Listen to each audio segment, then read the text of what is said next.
Merci de nous rester fidèles sur www.gms.sn. Tout de suite, le journal. Un pêcheur tue une partie du pont endommagé. C'est le bilan de l'explosion qui s'est produite dans la nuit du mercredi au jeudi au niveau du pont Niambalan, causant une rupture des heures durant du trafic sur l'axe routier Ziguinchor-Oussouye. Le monde célèbre ce jeudi 3 mai 2018 la Journée internationale de la liberté de la presse. L'historique de cette célébration sera retracé dans ce journal. Le mouvement Tanaf Nabanko dénonce l'état d'insalubrité dans lequel se trouve le ballon de Tanaf. Ce cri de cœur a été lancé lors d'un atelier de formation des jeunes sur les médias sociaux. L'actualité internationale, la page des sports et la revue de la presse mettront fin à ce journal. Tout de suite, le développement.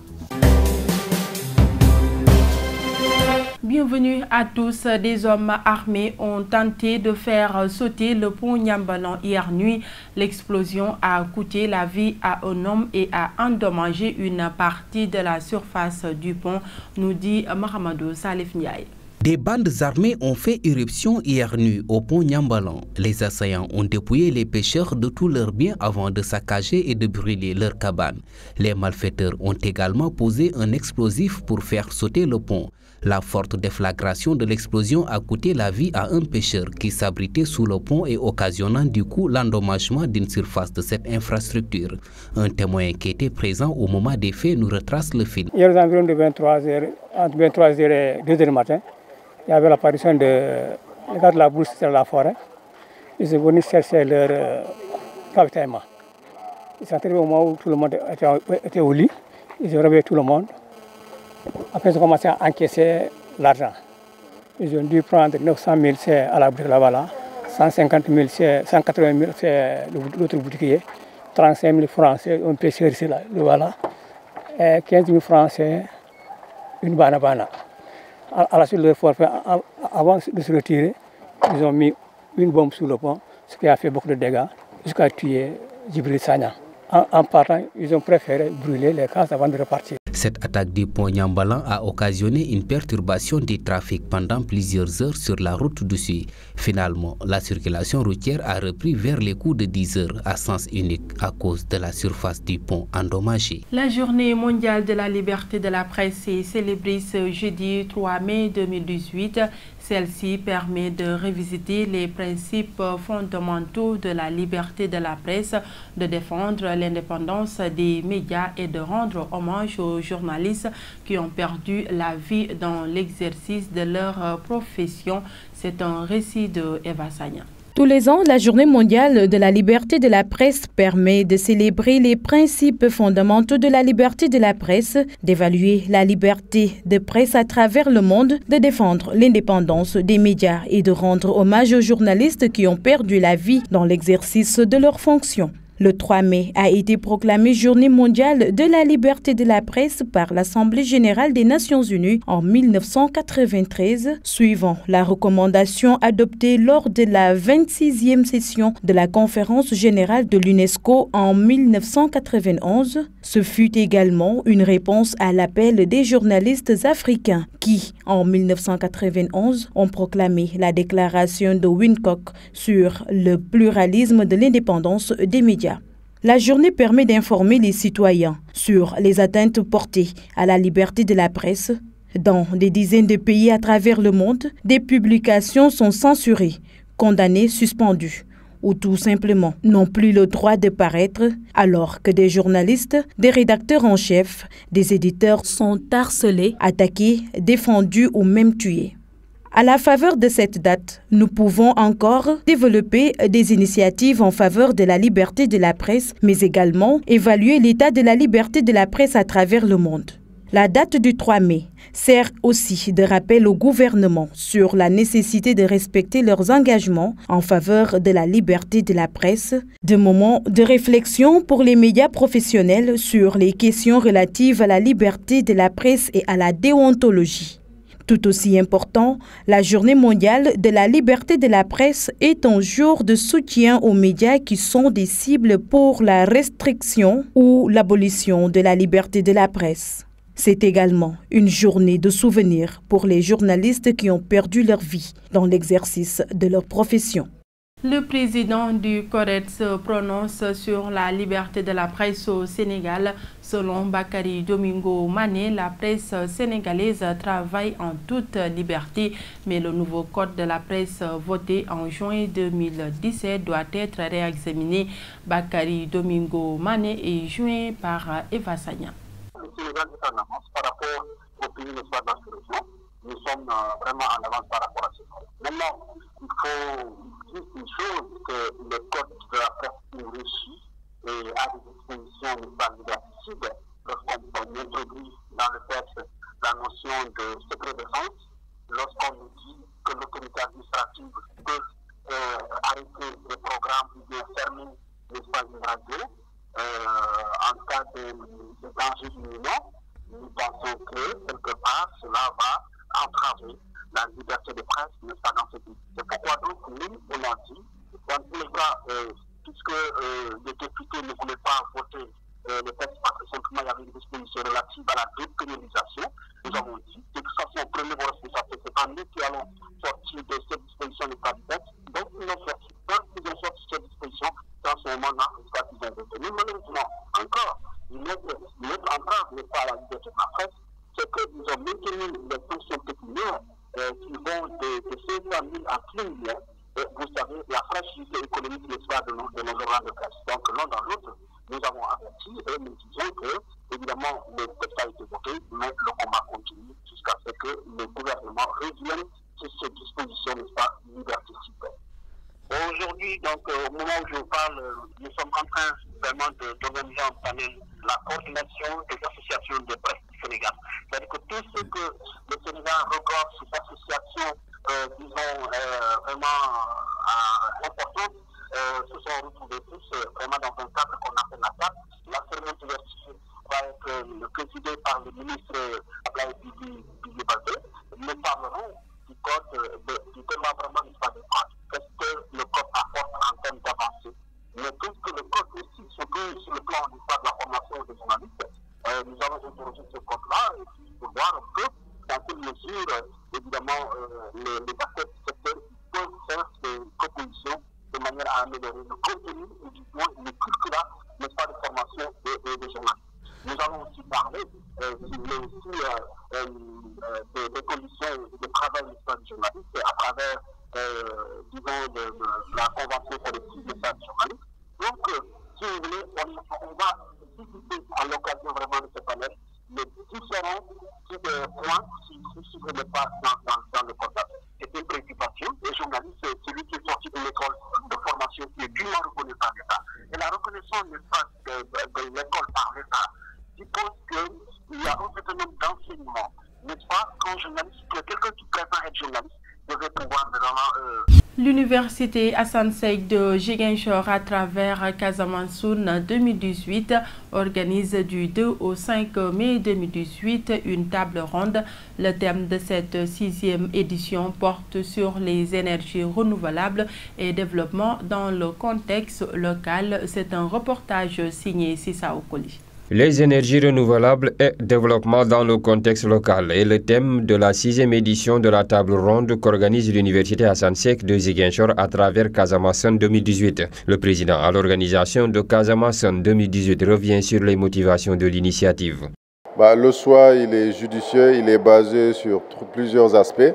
Donc on essaie d'avoir les principaux acteurs de la région donc, autour de cette table ronde pour discuter des dynamiques de développement à travers le traitement des déchets, la valorisation des résidus agricoles, le traitement des déchets plastiques, donc la gestion des espèces endémiques et surtout aussi les énergies renouvelables. Le représentant du ministère de l'Enseignement supérieur, de la Recherche et de l'Innovation a salué cette table ronde qui, selon lui, va contribuer à améliorer le quotidien des populations.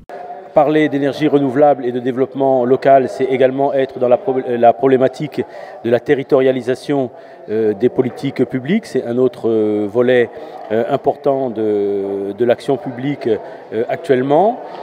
Dans le domaine de l'enseignement supérieur, nous mettons actuellement en œuvre toute une série de réformes qui visent à ouvrir l'université vers la société. Et donc, au vu des acteurs qui participent à cette table ronde, à la fois des représentants de collectivités locales, des acteurs économiques, des gens qui viennent des ONG, cet objectif est pleinement rempli. Les énergies renouvelables peuvent être la solution face à la problématique de l'accès à l'eau confrontée par certaines zones rurales de la Casamance, selon cet expert en électrification rurale de nationalité française. L'accès à l'eau est intimement lié à l'accès à l'énergie, puisque dans une commune, s'il n'y a pas d'électricité, on ne peut pas faire de pompage, on ne peut pas faire de purification, on ne peut pas faire de distribution. Et donc l'accès à l'énergie permet l'utilisation de pompes, permet l'utilisation de filtres et permet, dans un premier temps, des bornes fontaines et dans un deuxième temps, la distribution directe chez les habitants, si le projet le permet. Cette table ronde à laquelle plusieurs experts prennent part permettra de réfléchir sur des stratégies et propositions sur les énergies renouvelables et la gestion des déchets plastiques. Le centre de gestion agréé de Dakar, en partenariat avec la Chambre de commerce de Ziguinchor, a choisi de placer pendant 72 heures une cinquantaine d'entrepreneurs de la région sud à l'école de la culture de la qualité, gestion de fonds de roulement, fiscalité et relations contractuelles sont entre autres les modules inscrits au programme de cette formation. Abdul Azizien, le président du centre de gestion agréé de Dakar, s'en explique au micro de Cheikh Tidiane Cissé. Comme vous le savez, les centres de gestion agréés sont des structures d'accompagnement des petites et moyennes entreprises qui ont été mises en place au niveau de Dakar. En tout cas, le premier CGA est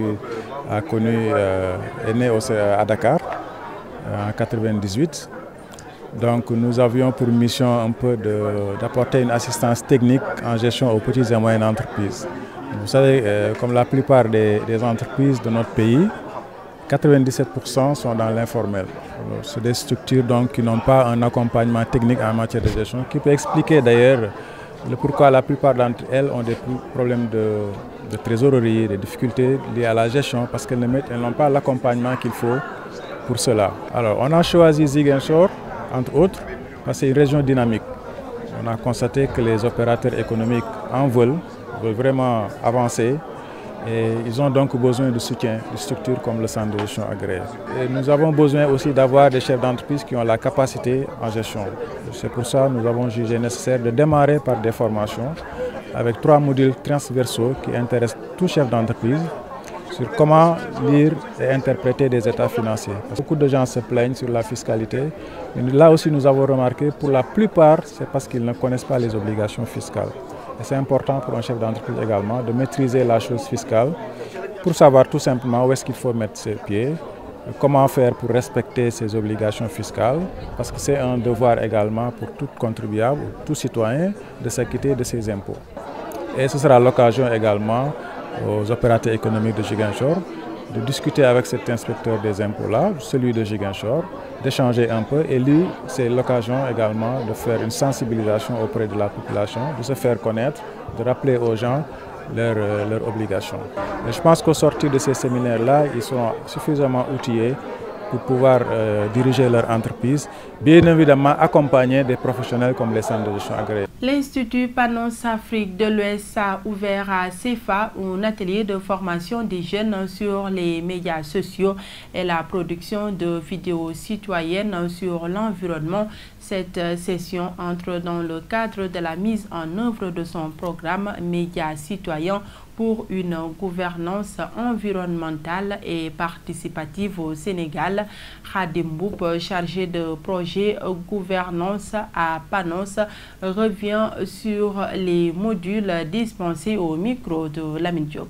Nous sommes ici à Sédhiou dans le cadre d'un atelier de formation en direction des jeunes qui sont au niveau des associations qui s'activent un peu dans le domaine de la défense de l'environnement à Sédhiou. C'est une formation qui va dans le sens du renforcement des capacités des acteurs de défense de l'environnement en matière surtout de maîtrise des outils informatiques mais également de maîtrise des médias sociaux, notamment Twitter, Facebook, YouTube, ainsi de suite. On en aura 3 modules. Il y aura une introduction thématique pour rappeler un petit peu les bases, les bases thématiques et en mettant le focus notamment sur la déforestation puisqu'on est à Sédhiou et avec toutes les problématiques que cela englobe. On va également travailler beaucoup sur les questions liées à l'assainissement puisqu'on a le fleuve qui est ici et qui sert parfois de dépotoir d'ordures. Et en parlant de dépotoir d'ordures également, on va parler de l'assainissement. Donc ce sont les 3 points thématiques que nous allons aborder. Et après cette introduction thématique, on va naturellement initier les jeunes à l'utilisation des médias sociaux que j'avais dit tantôt, notamment sur Twitter, Facebook et YouTube. Mais également, il y aura un dernier point sur la production de vidéos, qui est extrêmement important parce que, comme vous avez pu le constater, l'image est fondamentale en matière de sensibilisation, mais également en matière de plaidoyer. Donc, on va les former sur comment faire d'excellentes productions sur ces questions liées à l'environnement à Sédhiou. Restons toujours dans la région de Sédhiou. Le mouvement Tanaf Nabanko, qui a pris part à cette formation, n'a pas manqué de dénoncer l'état d'insalubrité dans lequel se trouve le ballon de Tanaf. Habib Koli, son coordonnateur, a dévoilé les actions qu'il compte mener pour sortir le ballon de cet état. Il est au micro de Lamine Diop. Le plus grand problème qu'on a actuellement, c'est ce qui se passe sous le pont de Tanaf-Bolon, c'est-à-dire le pont qui existe entre Tanaf et Bagnères.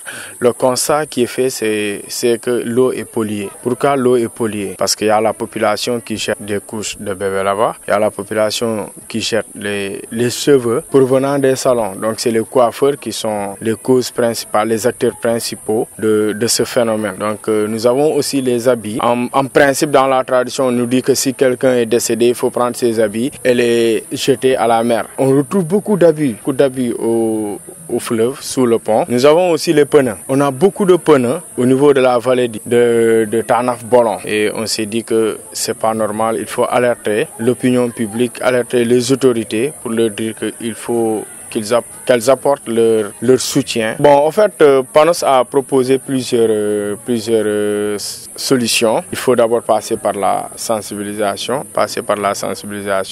essayer de concrétiser ce que l'on essaie. En faisant des journées de set-setal, bien sûr, en faisant des journées d'investissement humain, en passant dans les quartiers, de faire des débats par rapport à la propriété, pour ce qui concerne la déforestation, pour ce qui concerne l'assainissement, pour ce qui concerne aussi, je dirais, la pollution, en réalisant des vidéos par rapport à ce que l'on a eu à faire comme formation. Donc du coup, je sais qu'on pourra réussir ensemble si toute la jeunesse casamançaise, toute la jeunesse sénégalaise se levait pour dire non à la déforestation, non à la pollution, pour dire aussi non à tout ce qui est saleté, non à tout ce qui est ordure au niveau de notre pays. Le manque d'eau potable et d'électricité sera bientôt un vieux souvenir pour les populations de Sindian. L'assurance est du sous-préfet de cette localité. Moussa Ba a fait cette déclaration lors de la rencontre d'évaluation du programme Karongen 2. Il a par ailleurs profité de l'occasion pour féliciter le dit programme pour ses réalisations dans la zone. Nous l'écoutons au micro de GMS FM. Dans la visite que j'ai évoqué tantôt, il avait aussi surtout été question de problèmes d'eau. Je pense que les forages réalisés à Djakoybanga, à Médek, dans le Sindian, permettront par ricochet à ces dames avec des réseaux d'adduction d'eau de disposer désormais du liquide précieux. Et ça aussi, c'est l'État sénégalais qui le fait. Par rapport à la disponibilité de l'énergie électrique, des efforts également sont en train d'être faits. Puisque ces braves dames, après avoir récolté leurs légumes et leurs fruits, parfois ont besoin de les transformer. Et la transformation, justement, nécessite la disponibilité de l'énergie électrique.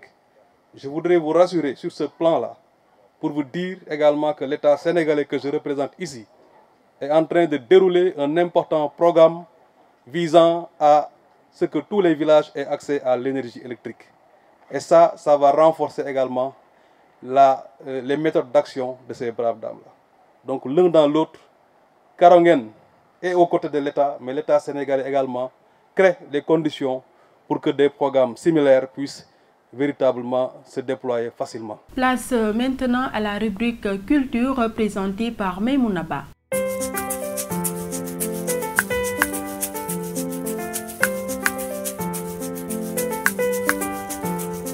Bienvenue à tous dans votre rubrique culture de ce jeudi 3 mai 2018. Au royaume Afiledjo Manga, la coutume se veut célébrer une fois tous les 2 ans, la traditionnelle cérémonie du Gachignan. Selon la tradition bandiale, cet événement important est celui qui prépare la circoncision. Le village de Kamembel a été le lieu de convergence de cette cérémonie ancestrale. C'est un reportage de Eva Sagna. Les villages du royaume Afiledjo ont rendez-vous avec la tradition, avec la célébration du Gatinen, un rituel du terroir. Oui, en milieu bandial, c'est très important.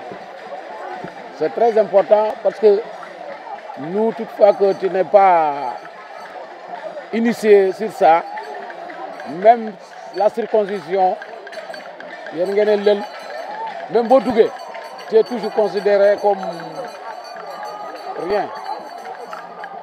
Tu n'es pas considéré. Il faut d'abord passer par là. Cette cérémonie culturelle qui a lieu une fois tous les 2 ans concerne certes la gente masculine, mais intéresse aussi toute la communauté bandiale. Je suis content. Je veux l'année suivante que j'ai un garçon encore pour que je reviens ici pour la même manifestation, cérémonie. Je suis très heureuse car j'ai mon garçon qui est initié. C'est une grande joie. J'aime ma culture et je la vis. C'est très important d'avoir un garçon en milieu bandial.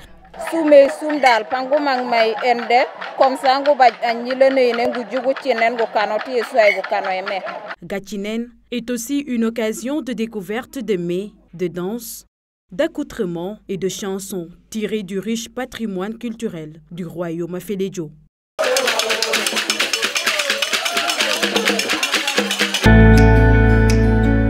L'Association pour le développement intégré de Kabiling Adika a organisé le week-end dernier la 43e édition de son congrès. La question de la réconciliation a fait l'objet d'une conférence qui a vu la participation des autorités locales de la zone reportage de Sissaokoli. La 43e édition du congrès du village de Kabiline a vécu 3 jours durant, du 27 au 29 avril 2018, sous l'initiative de l'Association intégrée pour le développement de Kabiline. Pour réunir les fils du village autour de l'essentiel, après plusieurs années de division, une conférence sous le thème « Réconciliation, gage de développement local » a été organisée. Daouda Bosso Sonko est le conférencier du jour. Les gens de Kabiline 2, où il y a les quartiers de Elikakou et de Badjilili. Le congrès dont nous parlons aujourd'hui, le président du congrès est de Elikakou. À partir de ce moment, j'avais dit que c'est quand même une chose importante pour aller vers une réconciliation.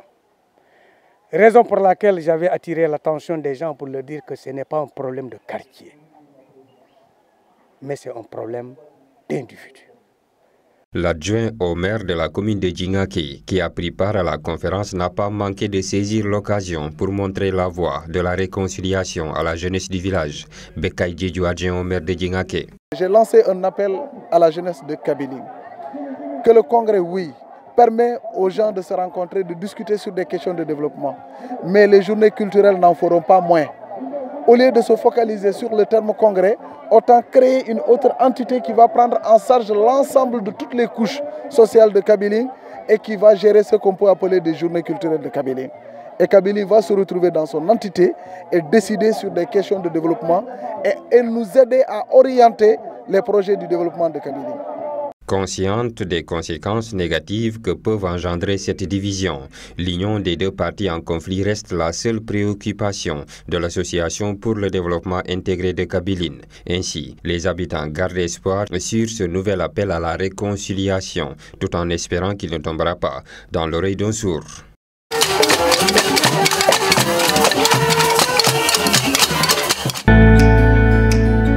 Voilà qui met fin à cette rubrique culture. Je vous donne rendez-vous la semaine prochaine. D'ici là, portez-vous bien.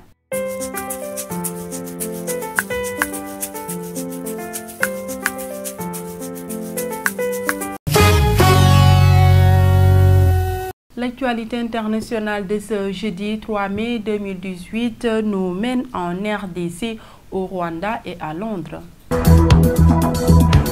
Fatou Bensouda est arrivé hier à Kinshasa, dans la capitale de la RDC. La procureure de la Cour pénale internationale devrait rencontrer les autorités du pays et débuter peut-être ses investigations sur les violences enregistrées ces derniers temps. Des experts politiques et des praticiens du droit ne tarderont pas à faire ce commentaire. Je n'hésiterai pas à agir si des actes constitutifs de crimes relevant de la compétence de la Cour sont commis et à prendre toutes les mesures qui s'imposent pour poursuivre en justice les personnes responsables, a promis Fatou Bensouda au lendemain de la mort de la Suédoise chilienne Zaida Catalan et de l'Américain Michael Sharp, ces deux experts de l'ONU tués le 12 mars 2017 dans la province du Kansai au centre du pays.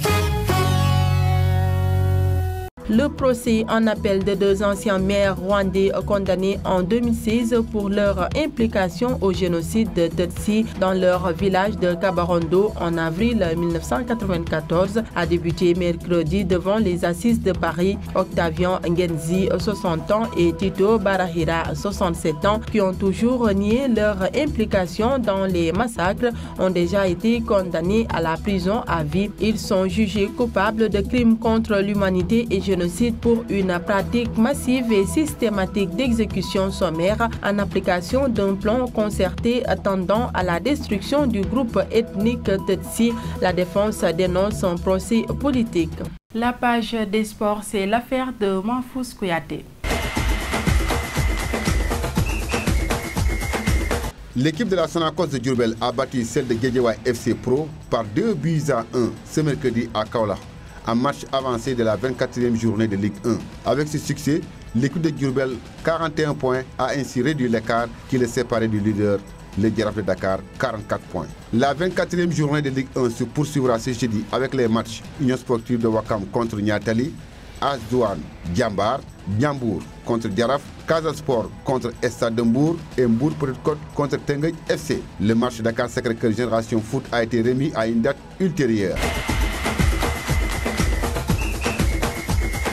En international et en Ligue des Champions, vainqueur 5-2 à l'aller, Liverpool est parvenu à tenir son avantage sur la pelouse de l'AS Roma en demi-finale retour de la Ligue des Champions. Malgré une défaite 4-2, les Reds rejoignent le Real Madrid en finale de la C1. Cette fois, il n'y aura pas eu de remontada. Battu 5-2 à Liverpool en demi-finale aller de la Ligue des Champions il y a une semaine. L'AS Roma n'a pas réussi à renverser la vapeur malgré un Stadio Olimpico plein à craquer. Les Reds, toujours aussi intenables en attaque, se sont inclinés malgré une partie globalement maîtrisée, 4-2, 7-5 en cumulé à Rome, et disputeront ainsi leur première finale de C1 depuis 2007. Autant dire une éternité pour le quintuple vainqueur de la compétition. Content de la qualification de Liverpool en finale de Ligue des Champions, Sadio Mané s'est dit prêt à aller chercher la coupe contre le Real Madrid le 26 mai à Kiev. Auteur du premier but des Reds contre AS Roma, 2-4 en demi-finale retour, l'attaquant sénégalais a laissé entendre. Ça ne sera pas facile contre le Real, c'est la meilleure équipe au monde, mais sur le foot, on n'aura aucun complexe, a déclaré Mané. L'attaquant sénégalais Sadio Mané, qui évolue à Liverpool, élite anglaise, est entré dans l'histoire du football sénégalais en devenant le premier international à se qualifier pour une finale de Ligue des Champions. À présent, nous accueillons Sissa Okoli pour la revue de la presse. Bienvenue. La presse quotidienne sénégalaise de ce jeudi s'intéresse à l'inauguration hier de la cité ministérielle de Diamniadio, sans oublier de traiter de la politique. Parlant de la construction des sphères ministérielles, Le Soleil titre la concrétisation d'un partenariat audacieux. Le journal signale que 60% des travaux ont été réalisés par des entreprises nationales et relève en même temps que la charge locative sera allégée de 8 milliards de francs CFA par an. À l'occasion de cette cérémonie d'inauguration, Vox Populi souligne que Macky Sall nargue ses détracteurs en affirmant notre action et notre bilan se conjuguent au présent, aux vies et aux touchés, comme ici à Diamniadio. Avec l'inauguration des sphères ministérielles, Diamniadio devient une réalité selon le quotidien Enquête qui écrit « Après la vision et les projets, le nouveau pôle urbain voit la matérialisation d'une politique de déconcentration longtemps défendue par le chef de l'État sénégalais. » Le quotidien Enquête évoque les conséquences de la poursuite des importations de sucre au Sénégal et affiche à sa une la CSS dans la tourmente. Alors que les larmes des syndicalistes ne se sont pas encore asséchées pendant que le président de la République tentait de les consoler à l'occasion de la fête du travail, un nouveau bateau de 11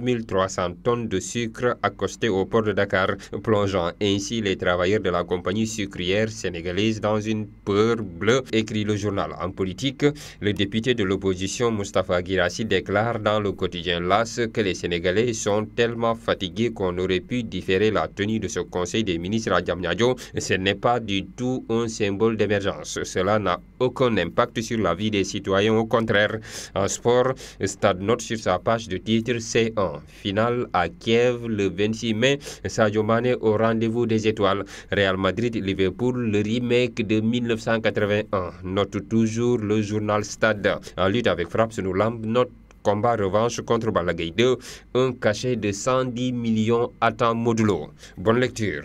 C'était le dernier élément de ce journal. L'information continue sur www.gms.sn. Merci de votre fidélité et au revoir.